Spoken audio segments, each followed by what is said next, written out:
we understand that the actually real estate sector, and as many other sectors globally, they were hit by the COVID-19 pandemic. The spending power dropped, affecting the cash flows in many businesses. And the question is, right now, every sector is talking recovery.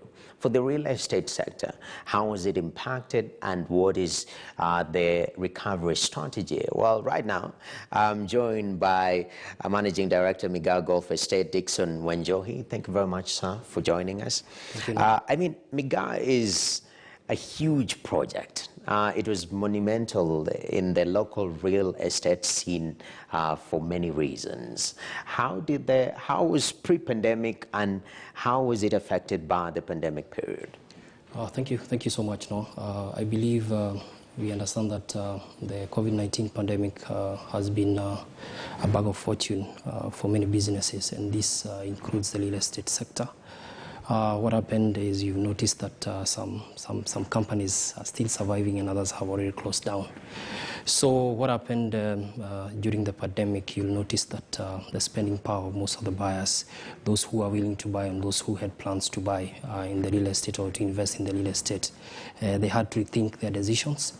And that's again affected the uptake of the stocks or of the products that we had in the market.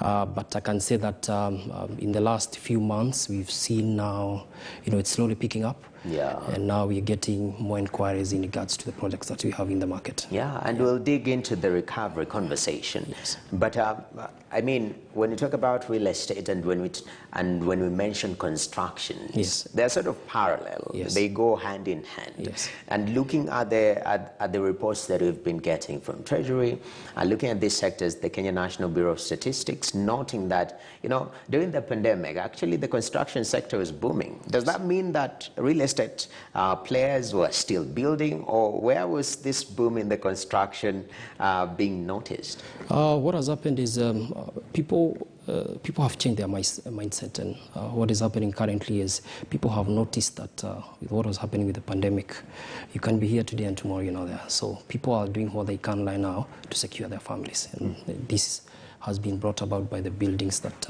you've seen coming up. Oh, a lot of people are building homes. Yeah. Now, that's quite interesting. So, Migaa, to be specific, you have a parent company, there's funds involved, a bond was issued to develop this particular mega project, and the pandemic hits and everything goes into shambles. I mean, being under, Home Africa, how did that impact you and the operations? What has happened is it impacted on the customers' confidence. But what we are doing currently is we are engaging the note holders. One of the things that we are doing with other lenders that we have, we're also engaging our creditors and other lenders that we have within the project, is we are engaging them for either for more funding, a possible restructure, and also going for a repayment holiday, giving us a moratorium. Wow, more funding. Yes, to complete the infrastructure. Okay. Yes. So far, are there probable, institutions that are in your radar right now in terms of funding? Yes, we have a few investors, but as you know, these discussions usually take long. But also we are targeting developers, and you see the developers, they're able to release a huge amount of cash which you're able to use to fast-track your infrastructure. And the other thing that we are doing is we're also looking for institutional investors to come in so that we're able to complete the project. Yes. You've talked about a possible restructuring. Yes. I mean, just clarify for us. Yes. What does that entail? When I talk about a possible restructuring, what we are looking at is to be given more time for us to be able to repay the bond and the funds that we borrowed. Okay. Yes. From your creditors. That's quite interesting. Now, you mentioned the market in regards to recovering, which is quite interesting. We realize the destruction of the cash flows, the purchasing power, which is quite low. I mean, How is that recovery process right now based on your products?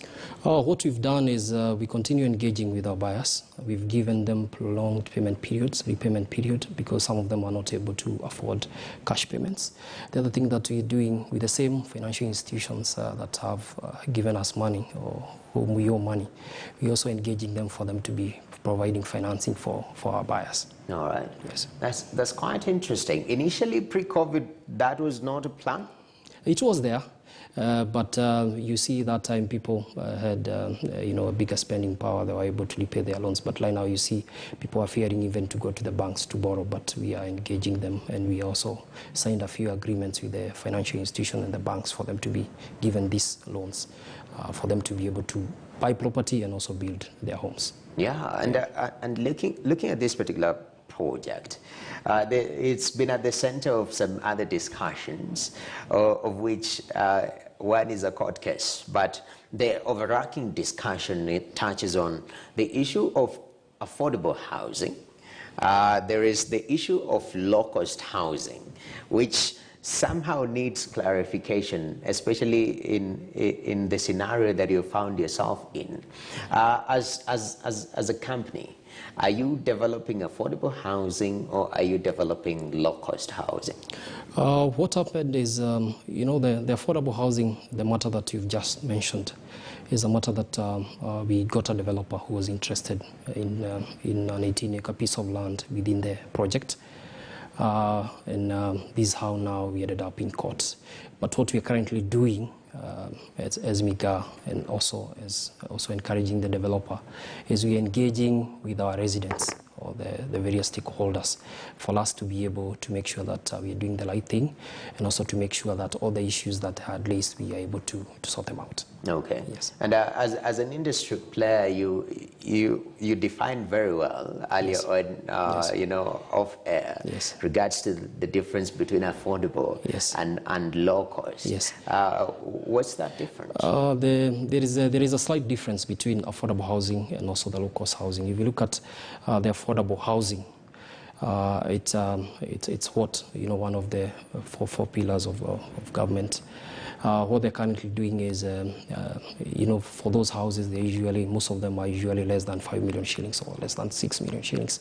But if you go to the low-cost housing area, you find that you'll have some houses going up to 10 million shillings, and also they're bigger in size. Mm-hmm. Yes. All right. And what happens with affordable housing, most of the affordable housing are targeting the first-time homeowners. Mm-hmm. Yes. All right.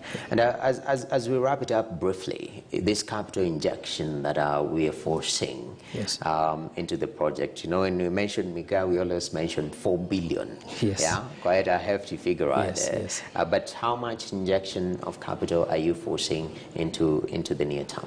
When you talk about capital injection, we need about 1.5 billion shillings for us to be able to complete the infrastructure, and that's the amount that we are looking for, either in terms of selling the land that we still have, or engaging the investors that we are talking to. All right. Yes, and the developers. Definitely. Yeah. All right. All the best in that. Thank you very much, Dixon, for your time and your engagement. Well, that's the latest in regards to matters real estate, and I'm glad that we are able to speak to a practitioner themselves to tell the story as it happens on the ground, and there is hope actually matters to do with recovery. But let's shift gears into matters tourism. Stakeholders within the local tourism sector